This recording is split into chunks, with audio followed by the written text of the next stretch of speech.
This story is a metaphor for climbing the corporate ladder. And you may be thinking that the rollerblades are a little goofy. But just last year, people were selling other people digital copies of monkeys to try and get ahead.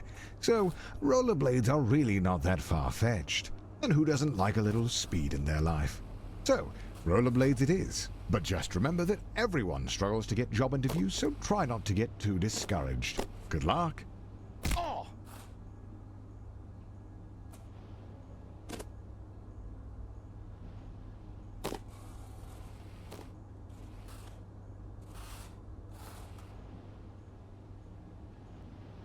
Hey, welcome to your first job interview. I know it can be a little nerve-wracking, but just relax and do your best. You're sure to get the job. Congratulations, you've completed the interview process. Unfortunately, the company needs you to do a take-home interview. I see a note here that says, "Sorry for making you jump through all these hoops." Oh, yeah. So the company just needs one more interview. The note here says, "Last one, we promise." And to ignore the hoops on fire. That's just a technical bug in their hiring system. There it is, the offer letter. You grab the letter and read it out loud. We regret to inform you that the role has been filled. Going back to square one always stings, but you're not alone. This happens to everyone at some point in their lives. Luckily, your mom says that your Uncle Gerald has a friend who can hook you up with a job at their warehouse. I know it's your birthday, but the company saves money when the new hires do their training on Saturday nights. So it's time to get to work.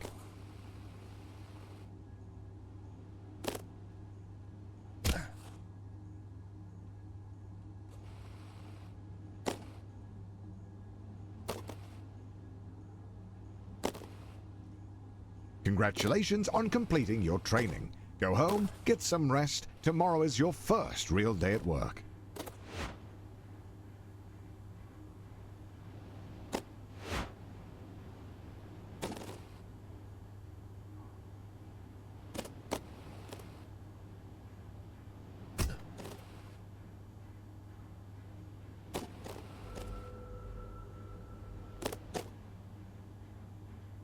Your first day, and look how big the warehouse is. Think of all the room for productivity. There are absolutely no downsides to working in such a massive open building with no railings or safety structures. None whatsoever.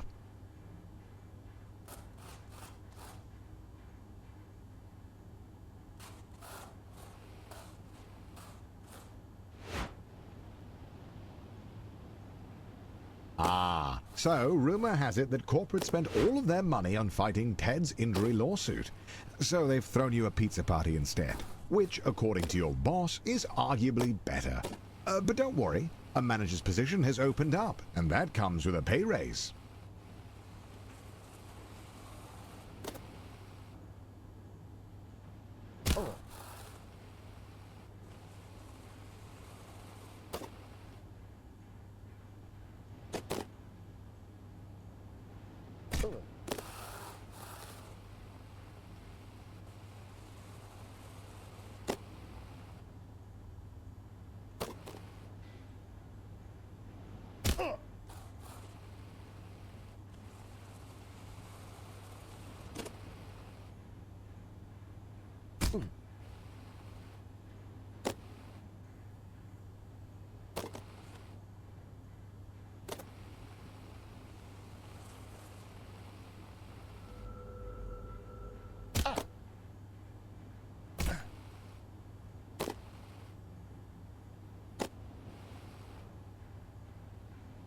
Your mom walks into your room with a letter. You got the job. Tomorrow is your first day as an unpaid intern. What an honor.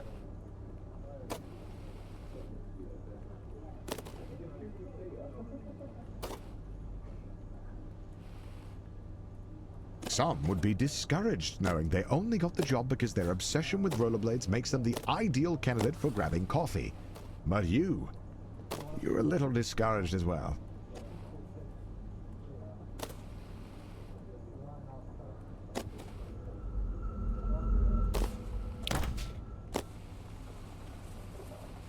Congratulations, you've finished training. Now the real work begins.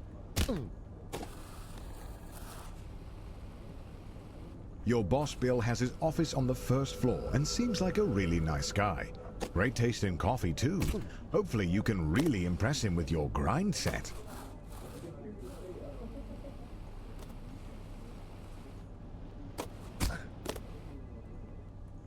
At the all-hands meeting, your boss Bill announces that you've been chosen for the in-house interview, which, according to him, is just a bunch of softball questions since it's really more of a formality than anything.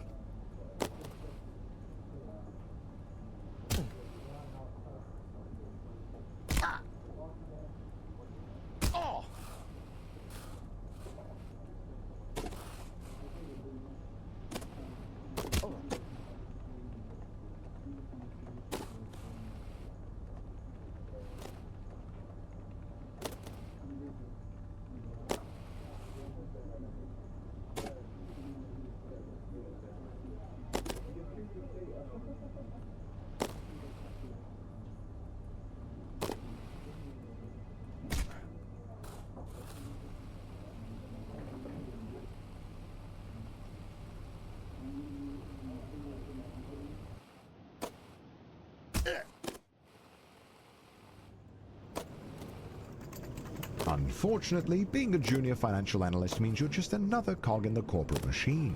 No one is going to notice you if you don't make yourself stand out. Being a cog means doing a lot of the same thing over and over again. But the company wine mixer is coming up, and if you can make a good impression, it'll go a long way.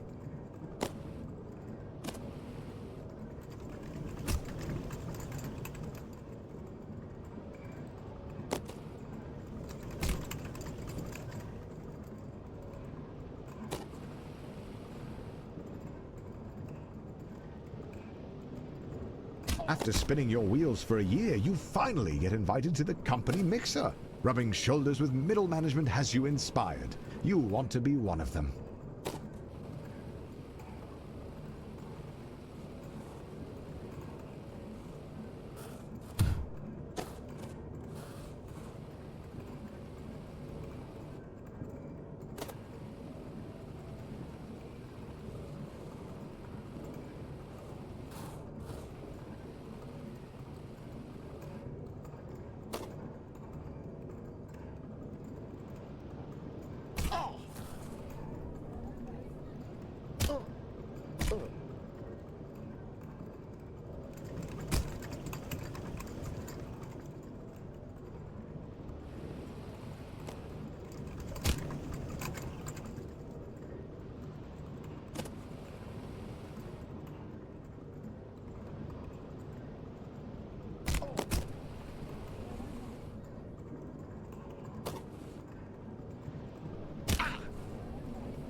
Finally, the company opens up a single middle management position.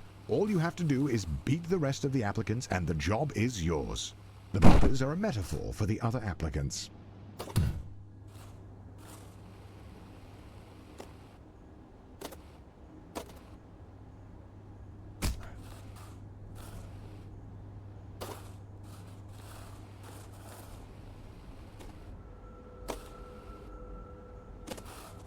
The second round of interviews cuts out 90% of the applicants. The herd has been thinned out and you're still standing strong. Wait, somehow Ted is in the running? When did he get a job here? It doesn't matter. Just stay focused and get that job.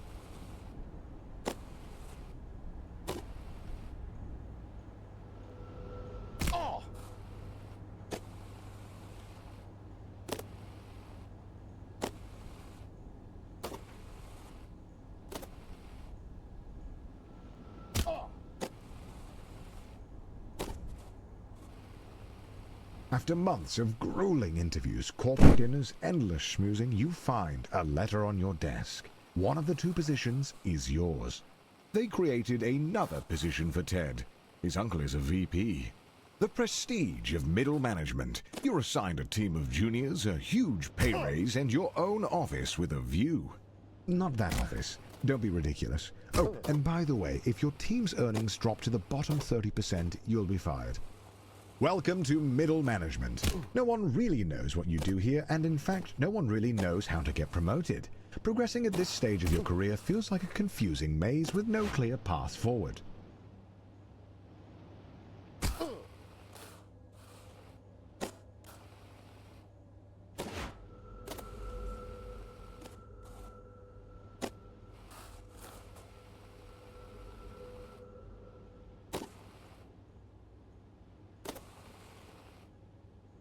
He calls you with a job offer, but you have to decide right now. Ah!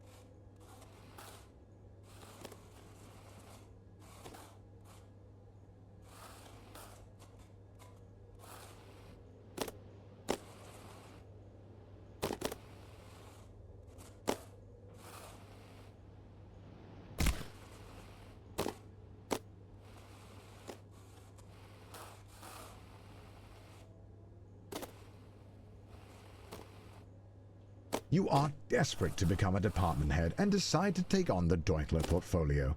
If you pull it off, you'll secure 2 votes from the board.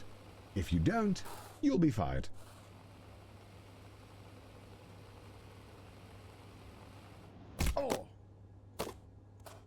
You did it! You pulled off the Deutler portfolio, you crazy son of a gun. Unfortunately, the vote is tomorrow, and you're 1 vote short.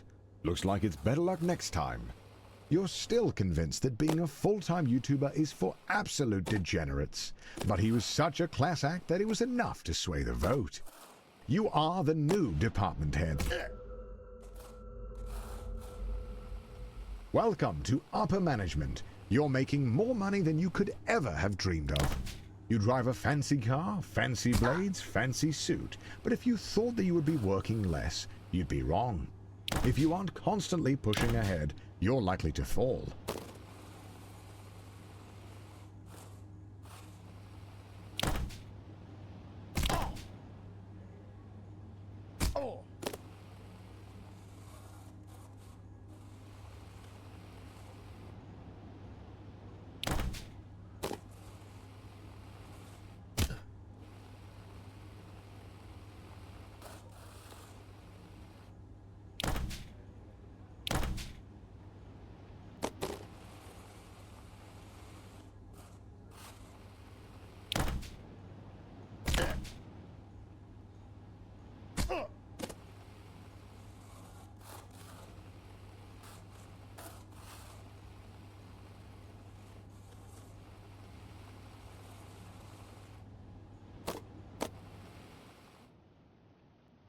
The FBI sweep the whole leadership team into prison, just as you thought. They need a new VP.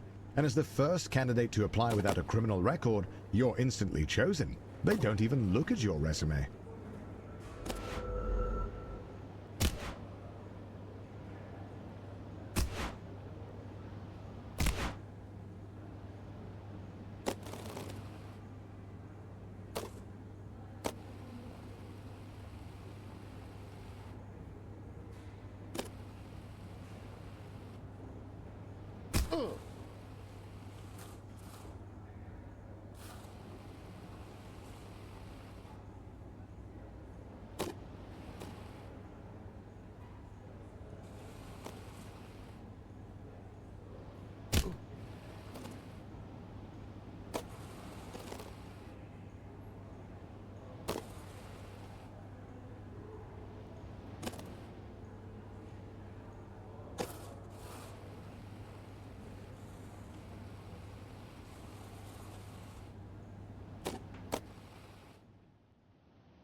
Ted and some of the other VPs are also arrested for embezzlement. Honestly, you're not surprised. That guy was useless.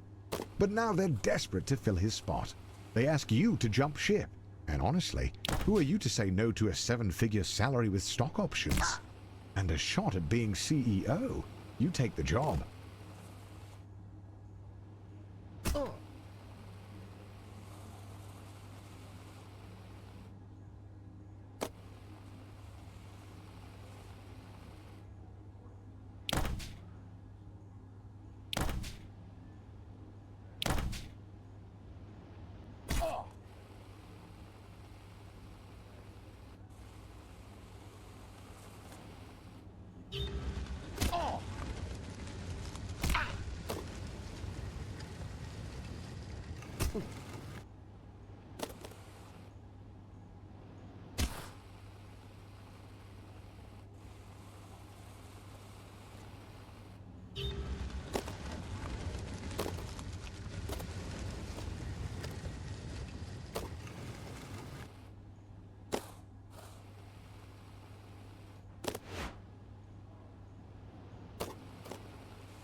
You spend half of your salary on flying a board member to Wimbledon.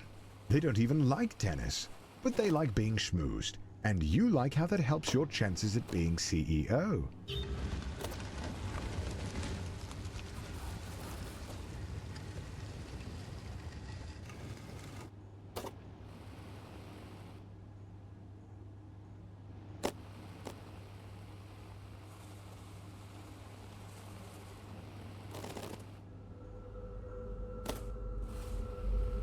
The economy is in a downturn, and the company is losing money hand over fist, except for your department. Buying and shutting down companies to create customers for your job hunting app is really working.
The CEO of your old company is considering retirement. There's only room at the top for one, but now's your chance.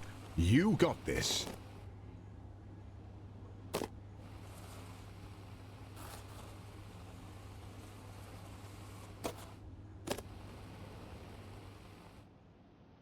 Just before the CEO of your old company retires, he gets arrested for embezzlement. But you've been schmoozing the board of directors for years, taking on hard portfolios, buying dinners at the country club, and turning a blind eye to embezzlement. You're ready to take the leap. All of your hard work has finally paid off. The board of directors have voted, and you are appointed the CEO. There really is nowhere else to go. Congratulations on beating Get to Work.